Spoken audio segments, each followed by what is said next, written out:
Ang programang ito ay hatid sa inyo ng New Head & Shoulders Apple Fresh at ng Tide, bossing sa kaputian at katipiran.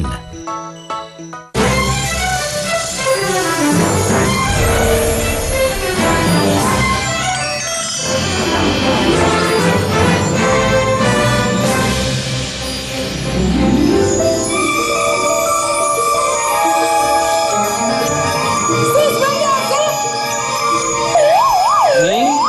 Si Tita ba yung narinig ko? Hindi, natutulog pa, oh. Mag-isip ka ng nakabibigat ng loob. Dali, dali, dali! Anong mangyayari kapag ganun? Mawawala ang sinag at taptap niya. Hindi tayo makita ng kapatid mo, kaya dali, dali! Herbie, sweetie. Hindi mo naman ako tinutulungan sa mga pinamili ko. Alam mo, traffic pa. Dagdag sa stress. Ay, may bisita pala kayo. Si Annie. Kapatid siya ng kaskwela ng kapatid ko. Binaha sila, so dito muna siya makikitira. Titira siya rito. Bakit? May problema ba? Meron? Ay, hindi. Actually, sakto yung timing mo. Umuwi yung yaya namin sa probinsya. Kaya may extra servants quarters kami. Ha? Hindi pwede! Bakit hindi? Hindi siya tumitira kasama ang mga plastic. Ning, bad yan. Ang gusto ng kaklase ko, malaman ang titiran ni Annie.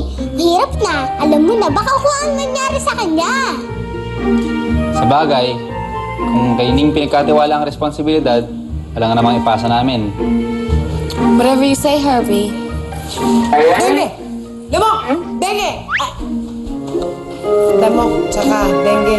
Ang dami. Kala ko okay na ako. Hindi, okay lang ako. Dami lamok. Alam mo, Herbie, I don't trust that girl. What is she doing by in your house? Pansamantala lang naman yon. Habang ginagawa pa yung bahay nila. I don't like that she's there with you. Wala kang dapat ipag-alala, Shandal. Friends lang naman tayo, di ba? So, wala ka dapat ikaselos.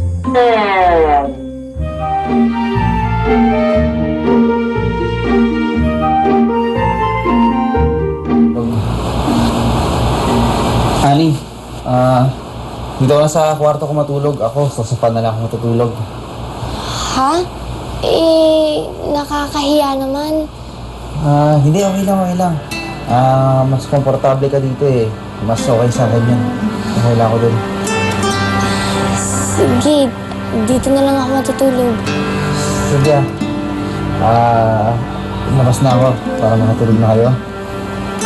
Sige.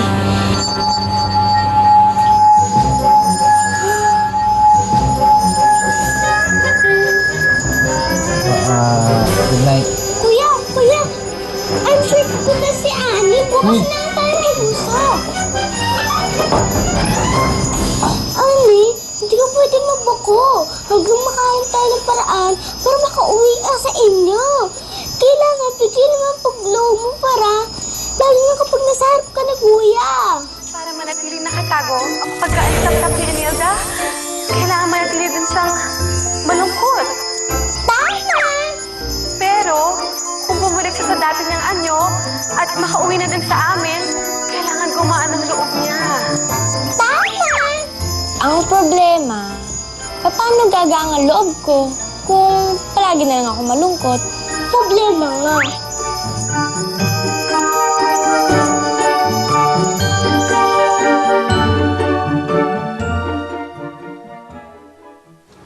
Sa tingin mo, okay lang si Annie mag-isa dun sa bahay?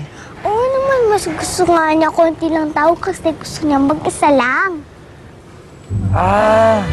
So ibig mo sabihin, malungkutin talaga siya. Hindi dahil binaha lang sila. Kasi parang bihira ko lang siya makitang ngumiti. Malungkutin talaga yun. Hindi yung pwede ngumiti kasi siya sa pisngi. Sakit? Sa pisngi? Oo, Ano? cramp. Cramps? Oo, Pinupulikat yung pisngi niya. oo, Meron ba nun? oo. Tara. Tita, pwede po ba tayo mag-usap? Ay, naku. Wala naman kayo pang-uusapan, ano? Gusto ko lang po sana magpaliwanag sa inyo. Ay, naku. Wala kang dapat ipaliwanag sa akin. Tapos, lalo-lalo na yung kasama mong manananggal. Ano ba yan? Ngayon naman manananggal tayo? Alam mo, pupuruhan ko na to eh. Oh, tinan mo. Oh, Naya, hindi to panahon para maunahan ng init ng ulo. Imelda!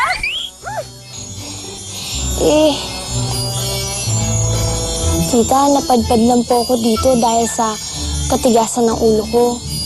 Ang gusto ko lang po, makabalik sa amin at tigilan na ang paggambala sa inyo. Sana naman po, matulungan niyo ako. Katulad po kami nila Ningning, nahiwalay rin po ako sa mga mahal ko sa buhay. Siguro naman po, naiintindihan ninyo kung paano mahiwalay sa mga mahal natin sa buhay.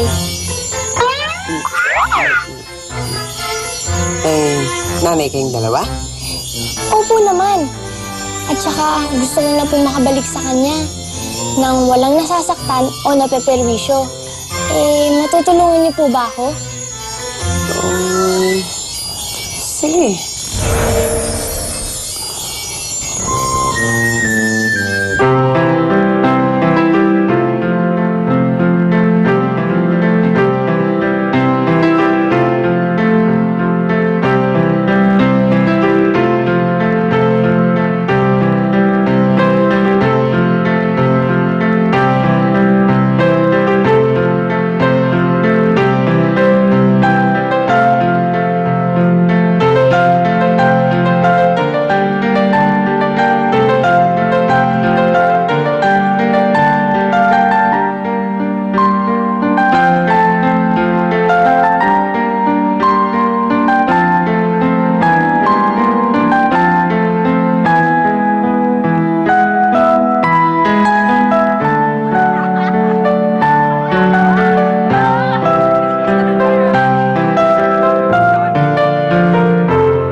Hoy!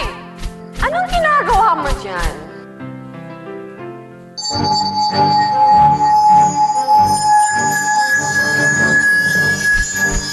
Lumulutang ka?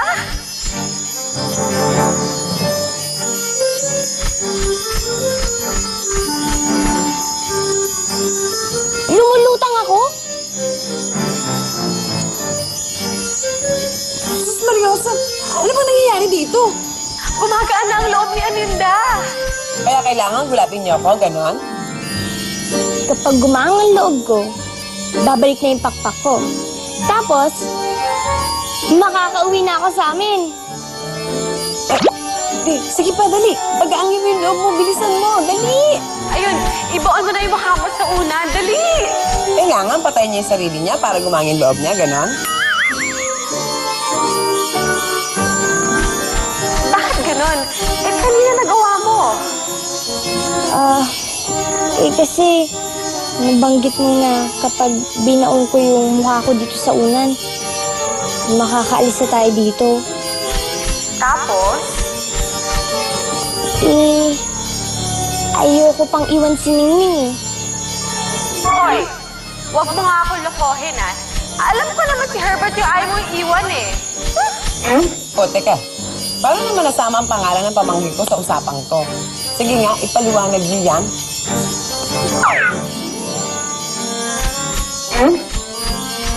Ani, totoo ba ang sabi ni Naya na kaya daw kasi laki ng tawa kasi nagkaskal ka daw ng tubig? Ganon yung mga paniniwala namin na mga alitap-tap. Pero iba yung tingin ko dun eh. Talaga? Oo.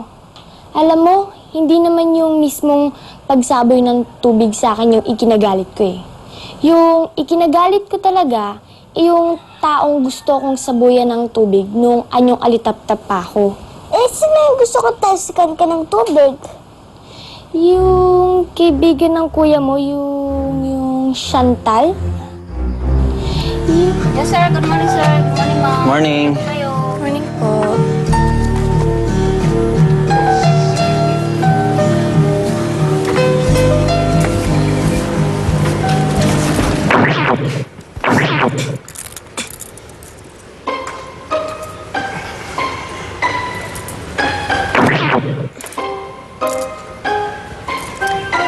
Herbie, ano bang ginagawa natin dito?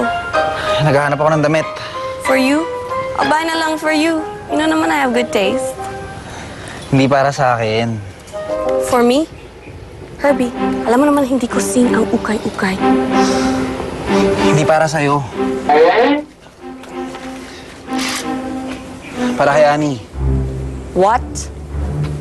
Naku, asungot talaga yun.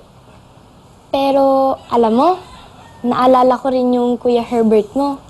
Pinagsabihan niya yung Chantal na wag akong sabuyan ng tubig. Kasi sabi niya, baka daw maubos yung ilaw ko. Gusto niya akong ipagtanggol. Ayun! Hayun ng ano? Kung nagkakaganyan ka, may gusto ka sa kuya ko. Siya lang ang paraan natin para maging ang tap-tap ko ulit. Kailangan ligawan ka na. Ay, baka marinig tayo ng kuya mo. Ay. Pwede pa wag mo akong tawaging Herbie. Hindi naman ako nagsasalitang kotse, di ba? Ate, magkano po to? 100 po. 100? Sino po, last price? Wala nang tawad? Wala na po eh.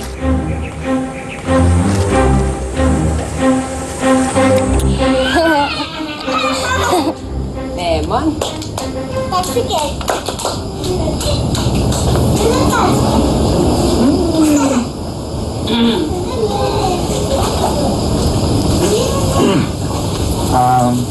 Sa'yo to. Ano to? Tingnan mo.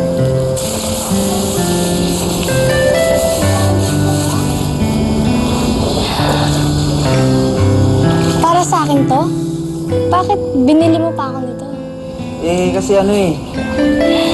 Kasi puro t-shirt na lang yung suot mo, kaya binilang kita kasi t-shirt ko yung ginagamit mo eh, baka maubusan ako.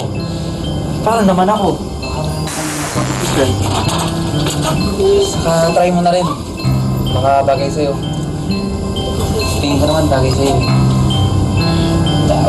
Salamat ah. Sabi ko na nga ba eh, hindi ka publikado kapag hindi ka. Ha? Kita ka ng ngiti mo eh.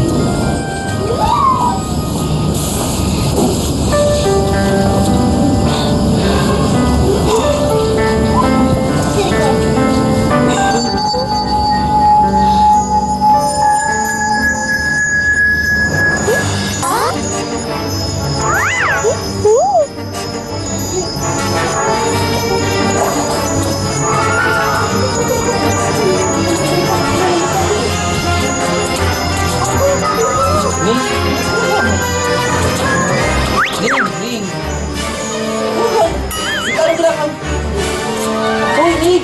Ay, ano? Ikaw naman, hindi mo ako binili naman ng damit. Basta ka ng tira, hindi ko pinagkailangan. Ikaw talaga, ano sabi? Eh, kasi nga, gusto ko nga magpabili sa'yo ng damit, di ba? Gusto mo itong bata.